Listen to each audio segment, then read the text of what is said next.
Hi guys, welcome back to my channel. It's your girl Joy. If this is your first time, please do not make it your last. And if you're an OG on this channel, thank you for stopping by again. So today, very quickly, I'm going to talk about the things I love about living in Australia. And while talking about it, I'm going to also point out those things that I'm not so fascinated about here in Australia. Okay, so it is worthy of note to say that my family and I have lived here for a little over 5 years now, and we have enjoyed we have enjoyed living in this country. I cannot tell you how much, but yeah, in this video I'm going to dive into some of the things that fascinate me the most about living in Australia. So without further ado, let's jump right in. Topping the list for me has to be the stable economy. Now, I know that many countries of the world enjoy stable economy, but this particular one stood out for me because compared to where I come from, the Australian system is more structured in a way that people get to enjoy not just the basic amenities, but things that are far more beyond basic. Now, this is not to say that there is no room for improvement, okay? Australia still has a long way to go. And by saying this, again, I'm not dismissing the fact that the system is stable and working. Okay, I just mean to say that they're doing so well, but there is room to do better. To be honest, Australia has their fair share of social, economic, and political challenges. And even though there are systems and structures in place to help keep this at its barest minimum, there is still room for improvement. Okay, now speaking of stable economy, the government has provided things like Centrelink to help make the life of people living in Australia better. Centrelink is a government agency that handles all the social needs of people that live in Australia. Centrelink provides benefits such as allowances, pensions, subsidy like the childcare subsidy you hear about, disability pensions for those living with disability, and so on and so forth. I mean, the list is endless, right? So this body, they help make sure that people living in Australia, whether with any form of disability, whether age, irrespective of your age, your gender, whatever it is you're going through, there are benefits that are accrued to you.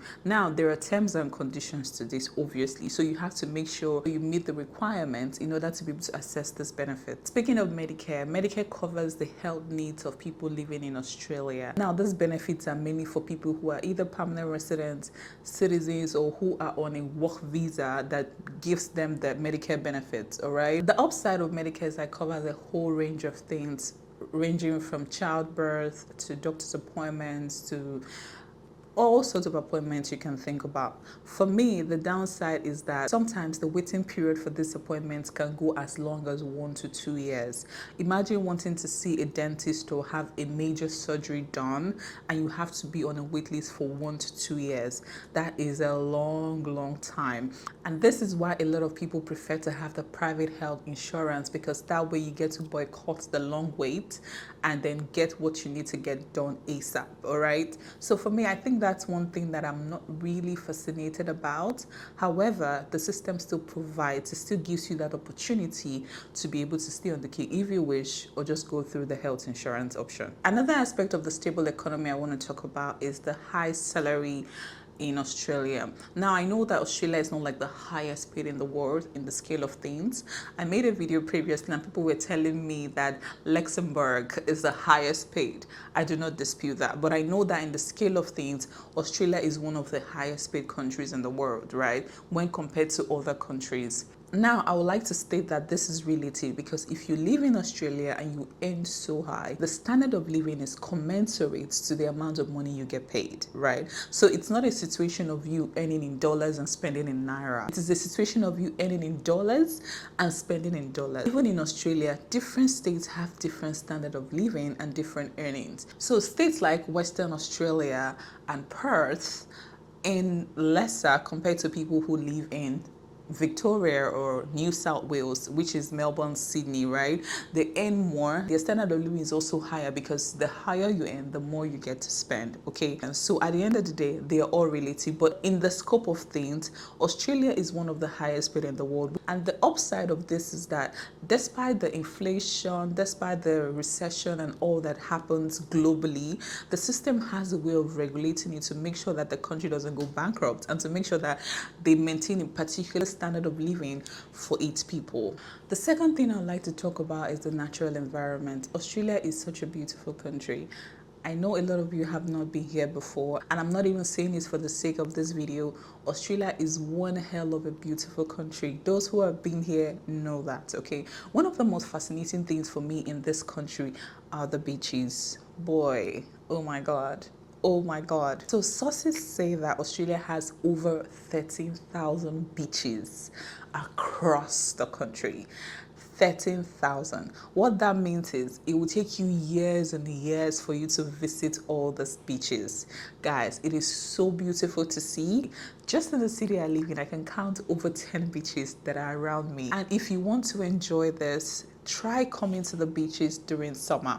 It is such a beautiful sight to behold. The weather, the atmosphere, they're just so beautiful. Australia is also blessed with beautiful animals, ranging from koalas to kangaroos to snakes and a whole range. Now, speaking of snakes, I have heard people tag me to different posts on Instablog and different things telling me, Joy, you need to talk about the snake thing on your channel, okay? This is not to digress, but I just want to point out that a lot of people have said time and time again that, oh, Australia is like the gate of hell of snakes, where they release them and then they get to crawl through to the other parts of the world. That is not true. Where I come from, I cannot count how many times people have seen snakes in their toilets, in their compound, and you're wondering, how did that snake get there? Well, that's because snakes are animals too, and they go wherever they choose. In Australia, I have never seen a snake before, and I'm not even saying this because I'm on camera. This is 5 years living in Australia, and I have not seen a snake with my eyes. I do not even pray to see it because I'm not a fan, obviously. I'm not a fan of snakes, right? But what am I trying to say? Where you live determines the kind of animals that get to you, right? If you decide you want to live in the bushes and habit with the animals, obviously you're going to have them as visitors. But people who live in urban areas, who live in the towns and the cities, trust me, you rarely hear them talk about this. You rarely hear them talk about seeing snakes and spiders in their homes. Now, like I said before, seeing animals in your home has nothing to do with the location. Back home, I used to see spiders a lot on my walls. I used to see cockroaches that fly. Guys, I see all those things back home. So in a situation where you're trying to make it look like it's an Australian thing, that is not true. That is not true, okay? This is not to say that there are no animals here. This is not to say that Australia doesn't have unique animals. One of the beautiful things about this country is that they have beautiful, unique animals. And by unique, I mean animals you would only see in Australia. They are not generic. You won't see them in any other part of the world. So they are blessed with the most beautiful animals, the most beautiful creatures. When you go to their zoos, you understand what I'm talking about. Australian topography is also something we're talking about. Now, according to sources, less than 10% of the general landmass of Australia is occupied by humans. Guys, this is mind-blowing. Imagine having just less than 10% being occupied by the humans and the rest of it are dry land and water. This is to tell you how big a country Australia is. In that less than 10% where human beings live, not everywhere is even supposed to be habited by humans, right? So again, it goes back to saying the part of the country where you live in determines the kind of weather and the kind of things you get to see. Australia is one country that is family and kids friendly. There are some countries where you know that you cannot ordinarily raise children because of all the brouhaha going on there. Australia is one country where you can comfortably raise your children without fear of them getting too rotten or being influenced by the society. This is not to say that there are no external influences that are negative and bad. No, I'm not saying that, because there is no part of the world you go to where you don't see peer pressure, where you don't see bad influences on your children, right? I'm just saying that in Australia, it is to its barest minimum, and that is one beautiful thing. It is worthy of note to say that Australia is not a religious country. It is actually secular. But even as secular as it is, there are a lot of people who are homely, who are more culturally inclined. People understand the dynamics of building families and raising children that are responsible.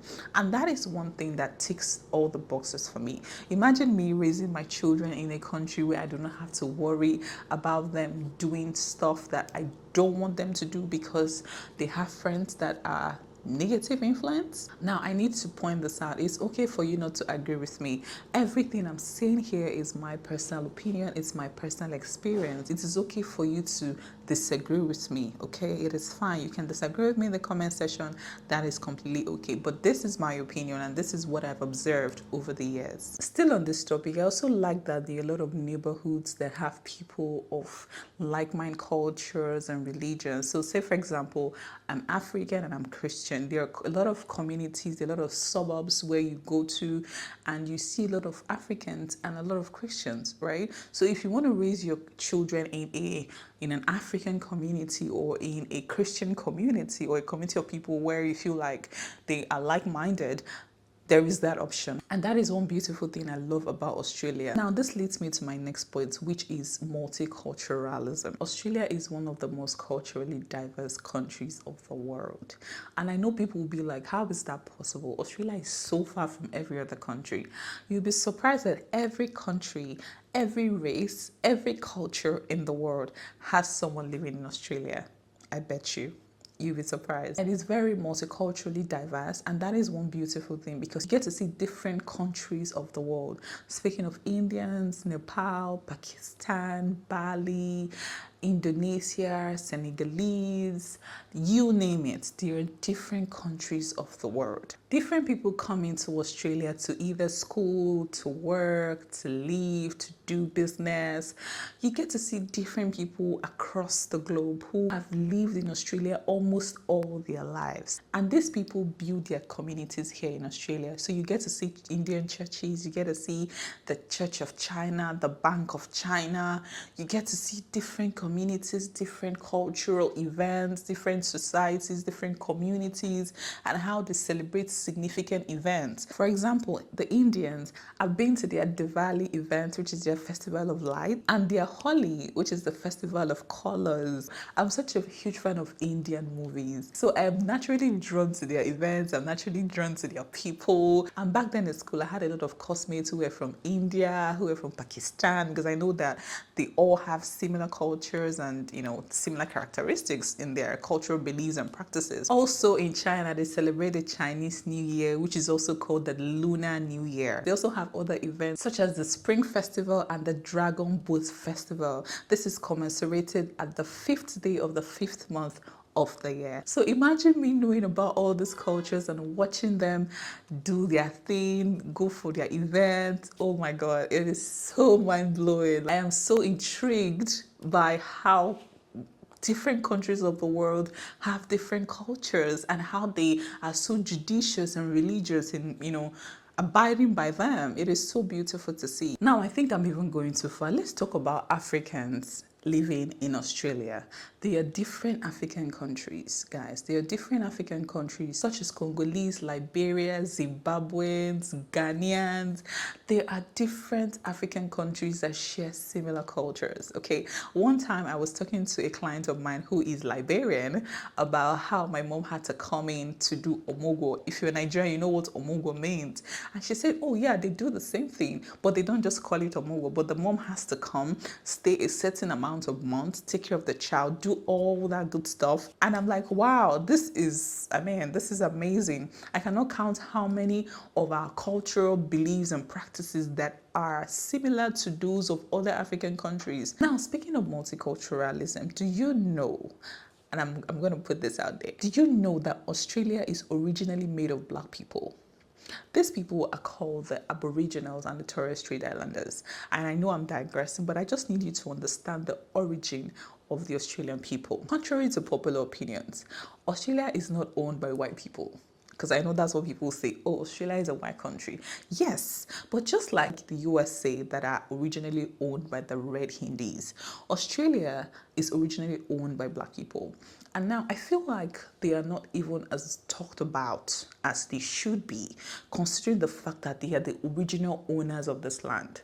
Yes, it is true that they pay homage to them. It is true that they pay respect to them. There are different gatherings you go to, and before they begin the program, they will tell you, oh, we're paying homage to the traditional owners of the land, the Torres Strait Islanders, the Aboriginals. Yes, I get that. But you see how you go to different restaurants and you see Chinese food, Taiwan, you see Thai foods, you see Indian cuisine, different foods, different recipes. I don't think I've ever seen Aboriginal foods like being sold out or being, talked about as much as it should be, right? So I feel like they are there, but they are not there, if that makes sense. And this is one thing I feel like they should do better in, because imagine being the original owners of a land and yet you're as silent as the word. I feel like they should be more pronounced, okay? Like I said before, they pay all the homage to them. They even have their celebrations and all, but these celebrations are not as significant or as talked about as I would have expected them to be. Another fascinating thing for me is the weather. This is one thing that just makes all the difference for me. I am not one person that likes to live in a very cold environment. Actually, call me warm-blooded, okay? I love very warm environments, okay? And now, in comparison to other parts of the world, which I have not been to, except my home country, but in comparison to what I see and my friends that live there, Australian weather is by far, and I'm not even capping, it is by far one of the most conducive weathers you can ever think of. And now I know that there are certain seasons during the year where it's almost like the weather is having bipolar. It might be cold in the morning, hot in the afternoon, and cold again at night. I understand that fact. But on the scale of things, the weather is not harsh compared to other countries. So during winter, their winter is not so cold. It's not wintering. Like, I don't know how to put it. You see how people in other parts of the world, like the UK, the US, how they gear up, they wear everything, they buckle up, they shoulder up during winter. We cannot relate, okay? Our winter is cold, don't get me wrong. It is actually very cold. Do not get me wrong again. But it is something that is very manageable.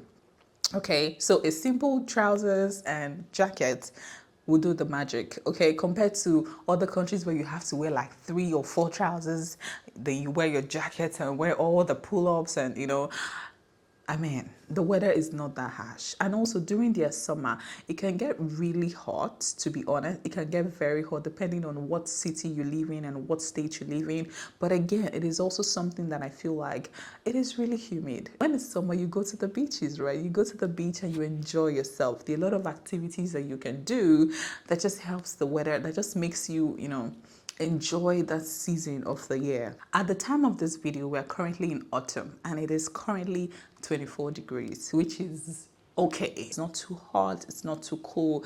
It is just very okay for me. Now, compared to other parts of the world where they have a certain time of the year where they have their winter, their autumn, their spring, and their summer, it is completely different in Australia, okay? So in Australia, summer starts around December and ends around February / the beginning of March. And then autumn starts from March to May. That is the time of the year where it's gradually getting a bit cool because we're preparing for winter. And then winter starts from June down until August, okay? And during the winter, like I said, the winter is wintering, but it's not that bad. And then September to November is spring. The spring gradually ushers you into summer. So it's usually between very warm to slightly cold, depending on the time of the day. But overall, it is always very conducive. Now, sometimes when the weather gets really hot, we hear cases of bushfires, and that's because there are parts of Australia where the hotness of the weather can escalate and begin to lead to bushfires, where you hear stories of houses being burnt, bushes going down, and all that chaos, okay? That happens. And in cases where we have extreme rain, it leads to flooding, where you hear stories of flooding happening in some parts of the states or some parts of the country. That is also like the extreme. Now, this doesn't happen all the time. It doesn't even happen every year. But like I said, it just happens when there are like extreme rain or extreme heat. That's why you hear stories like this. Now, let's talk about safety and security in Australia. This is one thing that just gives me so much joy, just knowing that I'm in a country where the crime rate is at its barest minimum. Now, this is not to say there are no thieves. This is not to say that people do not steal, people do not commit crime. They are there, okay? I don't think there's even a country in the world where you don't experience these things. We have all of that. But I'm just saying that Australia is a country where, say for example, you drop your phone somewhere. Best believe you're going to get a call asking who owns the phone, or get a call saying, oh, you left your phone to so and so place. I cannot tell you how many times my husband forgot his wallet in a shopping center or in a store, and they keep it for him, and all he has to do is just show his ID that he's the actual owner of the wallet and get it. Okay, this is something that I'm not used to considering where I come from. Okay, so this is not to say that you have to be careless or, you know, live a lackadaisical lifestyle. Okay, but what I'm saying is that the safety and security here in Australia is top notch. Is there room for more? There is. 1001. There is. Okay, there are times when people do not lock their doors by mistake, and you sleep the whole night and wake up and your door is the way it is. Does that mean that people do not come into your houses? They do, especially those young ones who know that they haven't gotten to the age of going to jail. They only go to a correctional center. But I'm just saying, on the scale of things, the security level is really high. This is also determinant on where you live. I know that there are some suburbs you live in where the crime rate is really high, considering the kind of people that live there. And then there are some suburbs you live in where no matter what you do or how nonchalant you are about trying to secure your home, everything will be as it is. Okay, so again, it depends on what part of the state or what part of the country you live in. All right, and even in cases where you're a victim of robbery or whatever it is that happens, I love the fact that the Australian police are very quick to take actions when it comes to things like this. I mean, they are very quick to do something about it to ensure that you're safe and your property is recovered, even if it's not everything, but at least they are aware that your property was stolen. So just in case somebody tries to defraud someone else with your personal information or with your ID card, they are aware that it's not you. Okay, so I love that about this country. Moving on, let's talk about the work culture. So here in Australia, the government has put in different things in place to help you work smart and hard at the same time, depending on how you want to work. So yeah, the system is structured in a way that you get to work Mondays to Fridays, 8 hours. There's some jobs you do where you get to work 10 hours, 12 hours, depending on your capacity. I like the fact that the system is structured in a way that when you work overtime, you get paid for overtime. When you work at night, it's the night rates, okay? And then when you work over the weekend, say Saturday, they have the Saturday rate and then they have the Sunday rate.